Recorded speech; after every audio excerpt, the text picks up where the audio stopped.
सबसे पहले मैं प्रख्यात समाजवादी नेता स्वर्गीय जनेश्वर मिश्रा जी के चरणों में अपनी श्रद्धा सुमन अर्पित करता हूं।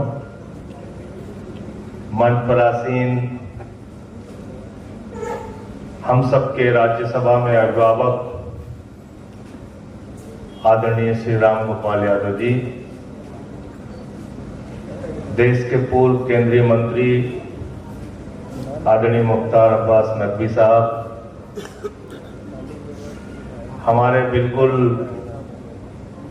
बगल में राज्यसभा में रह के हमेशा हौसला देने वाले, मार्गदर्शन देने वाले आदरणीय प्रमोद तिवारी जी, जिस शख्स से मुझको लेके कंफ्यूज किया जाता है कि मैं संजय सिंह हूं कि मनोज झा हूं। मनोज झा जी, हमारी जो एक शैली है बोलने की, आज भी जया बच्चन जी इनको संजय सिंह कहती है, मुझे मनोज झा कहती है। हिंदुस्तान की राजनीति में लोकतंत्र का क्या महत्व है और लोकतंत्र में कितनी बड़ी ताकत है, कोई नाम लेने वाला नहीं होता। जनेश्वर जी ऐसे नेता थे, देश के सबसे महत्वपूर्ण मंत्रालयों के मंत्री रहे। रेल मंत्री वो रहे, उस वक्त टेली कम्युनिकेशन सबसे महत्वपूर्ण मंत्रालय था, वो मंत्रालय और पेट्रोलियम। इन तीन मंत्रालयों से ज्यादा इंपॉर्टेंट ना तब कोई मंत्रालय था ना आज कोई मंत्रालय। मैं इन सब तीनों राजीव जी को बहुत धन्यवाद देना चाहता हूं और ये कहना चाहता हूं कि इस दिन मैं हमेशा दिल्ली में रहा।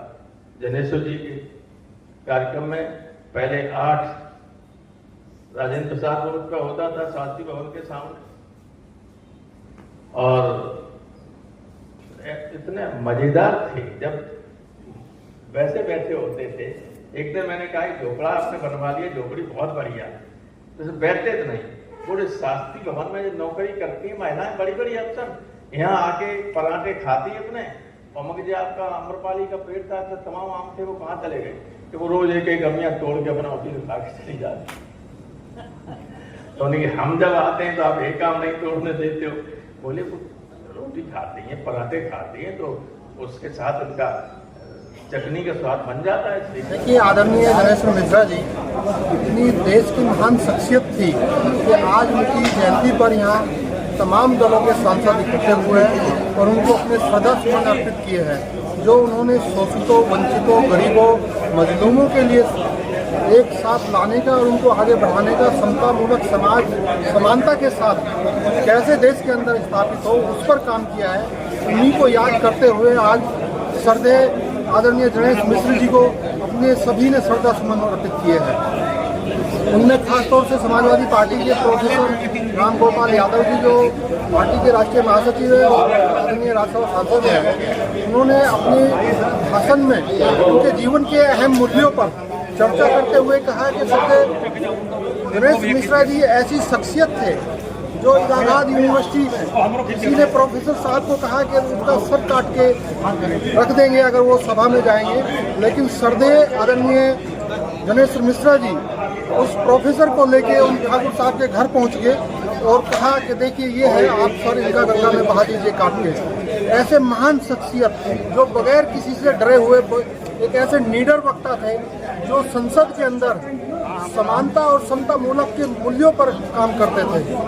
आज हम लोग भी सब यहाँ इसीलिए जमा हुए कि अपने श्रद्धा सुमन उनको अर्पित करें और उनके जीवन से प्रेरणा लेके राजनीति के आगे पथ पर चलने का काम करें। गुरु थे तब से लेकर और जब नहीं रहे तब से लगातार हर साल होता है, जिसमें पार्टी डांस होता है, हर पार्टी के लोग आते हैं और यूनियंस के सामने होते हैं, सब चर्चा करते हैं। तो आज जो डिफरेंट पार्टीज के लोग हर साल रहते हैं, जब जिंदा थे तब भी और पिछले साल भी हर साल रहते हैं। तो आज यूपी में जो हाल है उस हाइट से आप लोगों की सब सरकार की कन्फ्रंटेशन भी चल रहा है। लोकतंत्र में हम विपक्ष की जो भूमिका होती है उसका निर्वहन करते हैं। जनेश्वर मिश्रा जी का 93 बर्थडे का जन्मदिन के लिए आज राजधानी में विशाल आयोजन किया गया है, क्या बोलना चाहते हैं? देखिए, जनेश्वर मिश्र जी के जयंती पर हम लोग हर साल आते हैं और इसलिए आते हैं कि ठीक है, जो समाजवादी हैं वो भी आते हैं, जो समाजवादी नहीं है वो भी आते हैं, और जो समाजवाद की परिभाषा नहीं जानते वो भी आते हैं, और जो समाजवाद सीखना चाहते हैं वो भी आते हैं। यहाँ हर तरह के लोग आते हैं। और सबसे बड़ी ये बात कि जनेश्वर मिश्रा के संपर्क में अगर कुछ दिन के लिए भी कोई व्यक्ति आया है ना, तो इस कार्यक्रम में जरूर आता है, क्योंकि वो व्यक्ति तो थे और बड़ी ध्यान रखते थे, छोटे से लेकर के बड़े तक का। हम लोग एक बार बैठे थे उस समय वहाँ पर, एक बार मुलायम से आ गए, उठना हम शुरू किए, तब तक वो बोले कि बैठो, ये बड़ी बात है, ये बड़ी बात है। आज के हालत देखते हुए आपको क्या लगता है उस टाइम की जो स्वर्गीय गणेश्वर मिश्रा जी का उस टाइम पर समाज में जो हाल था उससे आज बेहतर है और अच्छा है? देखिए, अगर जो आज विषय दिया गया था मंच पर, अगर आप आर्थिक नीति और विदेश नीति के बारे में पूछेंगे तो ये तो बड़े बड़े नेताओं ने बोल ही दिया। इस पर हम क्या बोल सकते हैं, बड़े बड़े विद्वान लोगों ने अपनी बात रखी थी।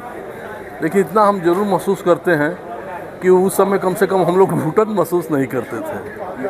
आज की तारीख में थोड़ी घुटन है, हर जगह पर, हर क्षेत्र में है, और बाहरी भी है, आंतरिक भी है, पार्टी के भीतर भी है, पार्टी के बाहर भी है। निश्चित रूप में दिक्कत तो है। पूरा देश में युवाओं की हालत भी खराब है, इससे इनकार नहीं किया जा सकता, इससे इनकार नहीं किया जा सकता।